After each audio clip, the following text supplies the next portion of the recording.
Hello, and welcome back to the Maybe I Can podcast. I'm your host, Debbie Weiss, and I'm happy that you landed on my show today. Just before I pressed record, I thought, okay, I've got a lot going through my mind. I have no agenda.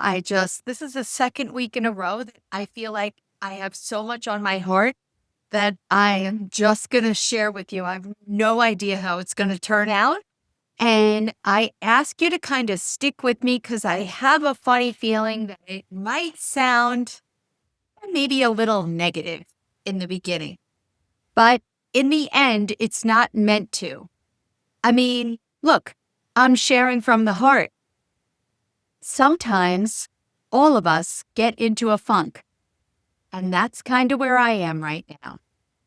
It doesn't matter that I most of the time make these sunny videos or podcasts or when I do interviews, whatever it is, when I speak and I have hopefully uplifting, inspirational messages that I'm giving you. But let's be honest, we're all human. And that means that we all go through highs and lows. And over the last month or so, I find myself in a funk, which is strange because it's summer.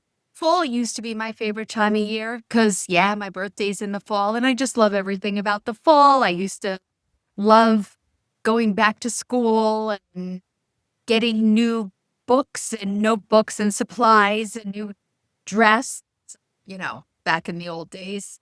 Dress, I mean like in elementary school, not when I was older, and new shoes and all the things, right? And now, I love football. I'm a big football fan, big New York Jets fan.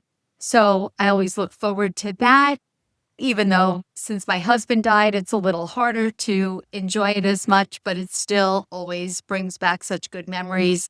And this year, Ben, my youngest, will be home since he graduated from college and he's going to be here to cheer with me. As a matter of fact, he and I were just talking about, he was telling me that he and his girlfriend were on TikTok looking through game day recipes.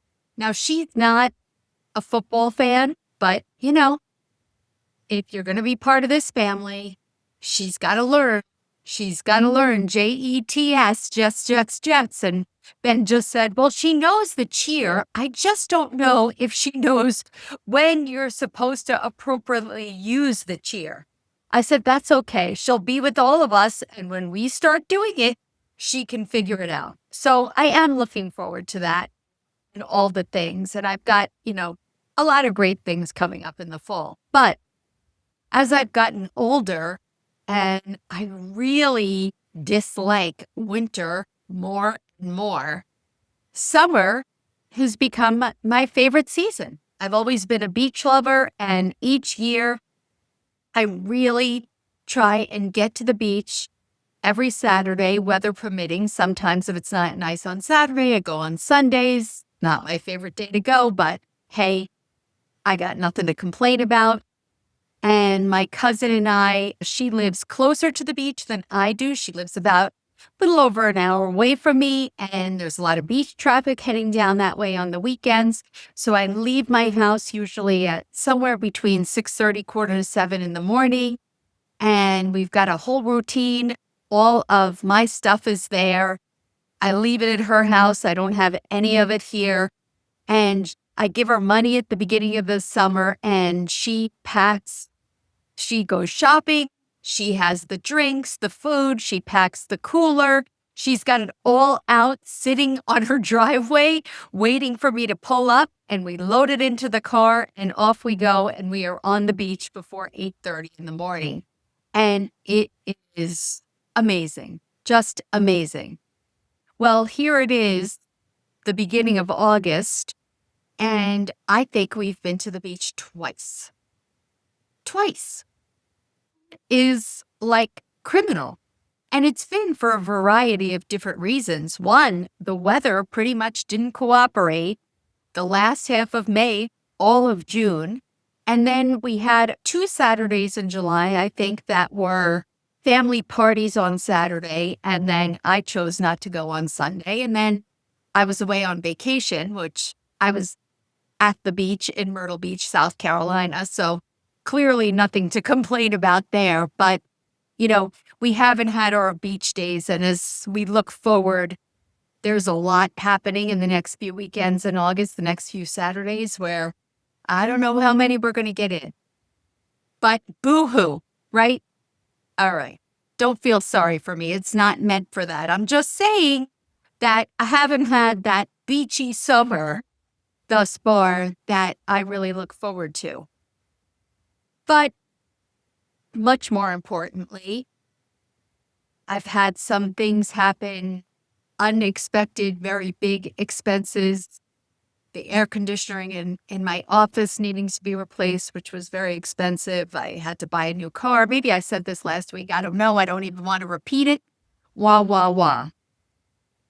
But in the last week and a half, Yogi, and if you listen and follow me, you know that's my multi-poo. He will be 14 on August 28th. He, 2 years ago, almost died from severe pancreatitis. After that, maybe about 8 months later, he almost died from severe pulmonary hypertension. And we've gotten through those things. He's on a lot of different medications. I am just like giving this dog medication all day long, it feels like. But he's doing good. Status quo, holding his own, all the things. And then about a week ago, I'm not going to describe how I knew, but take him to the vet and he has severe pancreatitis again. But this time it's a little bit different because there's nothing that they can do to cure it. There's some medication they can give to stop the progression, which he did get. But they can't do anything other than kind of comfort care, manage the pain, make them, most times the dog stops eating, possibly drinking. So they would hospitalize them, give them IV fluids, pain meds, that kind of thing. But he can't get IV fluids because of his heart problem. And now he's looking at me making a noise. And because of his heart issue, he gets anxious. And so the hospital really isn't the best place for him. And so the vets have said, let's try and manage this at home. And I've basically been to a vet or the animal hospital every single day. And I'm giving him more meds and trying to get him to eat and all the things. But when he's in pain, he trembles. And it's just so upsetting. And just like with a baby, you just look at them and wish that they could talk to you. Because the vet says it's my call. We're happy to hospitalize him and really be able to be on top of managing his pain. Obviously, they're able to do injectable medications and more often and monitoring him and all of the things. And I don't want to do that unless he really needs it. And so that's where I wish he would tell me, I can't take this pain anymore. I can tell that he's very uncomfortable. I can tell that he doesn't settle down. But so every day, every minute, I'm staring at him. And look, he's going to be 14. I'm not a fool. I know that his life is coming to the end. I don't know when that will be. My hope is that he'll get past this bout of pancreatitis just like he did 2 years ago, and we continue on as we were. But I don't know. It's horrible to see him suffer, and it pains me. And I'm not sleeping, and I can't stop looking at him. And like I said, been spending most of my time at the vet. And then on last Friday, got a call, completely unexpected, that a friend of mine, someone I know through work, that Gary and I did some traveling with this couple before any of us had kids. And then when we had kids, we actually had gone on a trip with them. It was a company-sponsored trip with the kids. And then when we came back, their kids were similar age to our kids. And we would go over and hang at each other's houses as families once every 3 or 4 months. And then as the kids got older, we live about 50 minutes apart, and they got into their sports and their activities in school. All of that kind of stopped. And then we rarely saw them, and I just would speak to them every once in a while. Well, I found out that the husband, who's the one that I worked with, was in hospice on Friday, and he's younger than me. He's 60. And it was a shock because it was something that they didn't share with anyone. And boy, one, after speaking to his wife, brought me right back to when Gary, my husband, passed away. And two, it just was such, just such a slap in the face.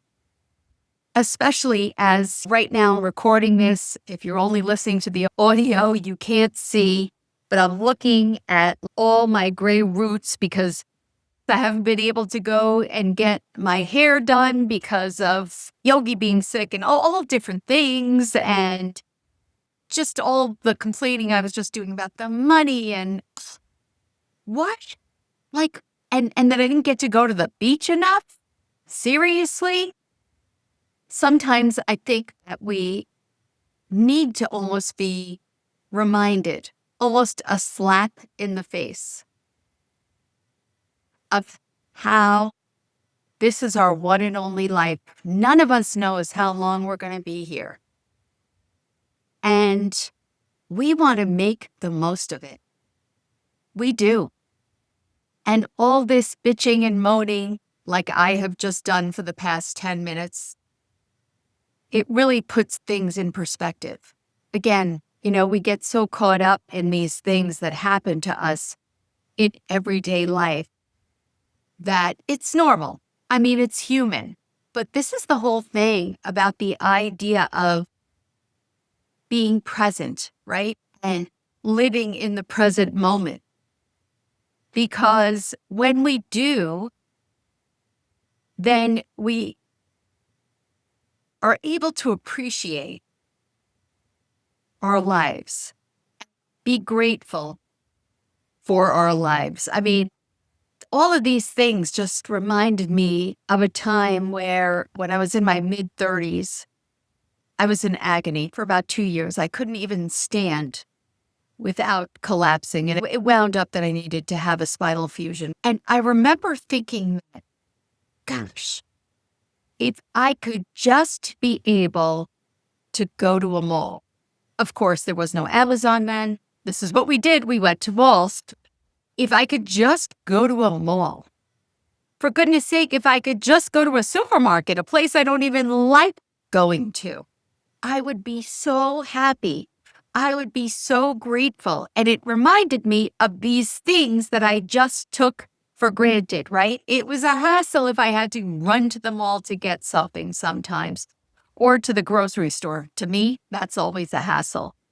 And it puts things in perspective. Simultaneously, the other day, I was scrolling through Facebook, and David Cassidy was my first love. So, of course, on my feed, things come up. You know how it works. You read one thing. Now everything I'm seeing is David Cassidy. And last week, here in New Jersey, he actually, I think till he was 9, grew up in West Orange, New Jersey with his mom. And in West Orange, they had like a David Cassidy, I don't know what you want to call it, day celebration something, and they renamed the street that he grew up on David Cassidy Way, and they put a plaque in the Little League field where he played, and his kids came. And I mean, I wasn't there, but this is what I was watching on Facebook. And through this rabbit hole then that I went down, it reminded me what really a terrible, very sad life that he had. I came across something that said, what were his last words? And I had heard this before, and it was something like this, which was so much wasted time. And it seemed like I needed that message.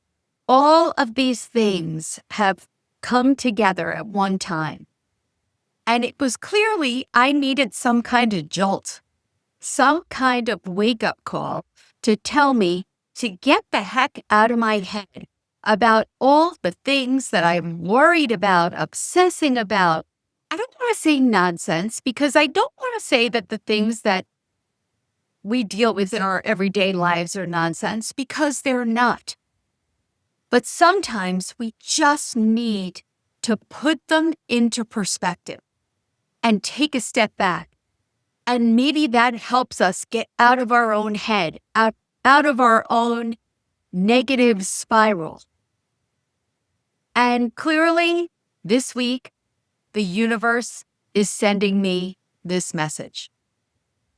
And so I'm asking that you join me in living in the present moment, being grateful for all that you do have in your life, to focus on that, to go outside and be grateful for the sunshine and nature and where you live and your loved ones, whatever it is. My goodness sake, be grateful for your job.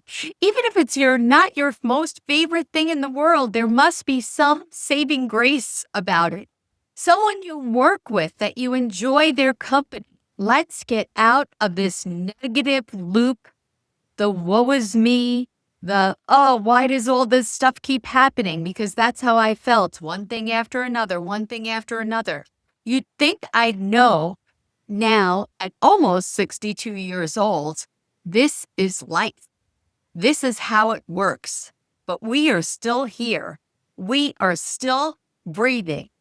And I don't know about you, but until I take that last breath, I'm going to live life to the fullest, because you know what?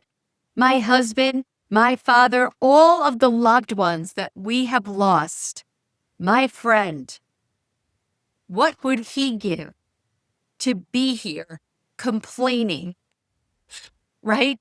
Complaining that I had to replace the air conditioner or I didn't get to the beach enough. He'd give anything. So, this week, I'm asking you, and I would love it if you would message me. As I always say, DM me on Instagram at debbie.or.weiss. Email me at debbie@debbierweiss.com. Let me know if this is relatable, makes sense to you, and if you are able to really focus this week on taking that pause, living in the present moment, and being grateful for everything that you do have. Do it with me. I can't wait to see you next week, because I'm telling you right now, I am so, so very grateful for you.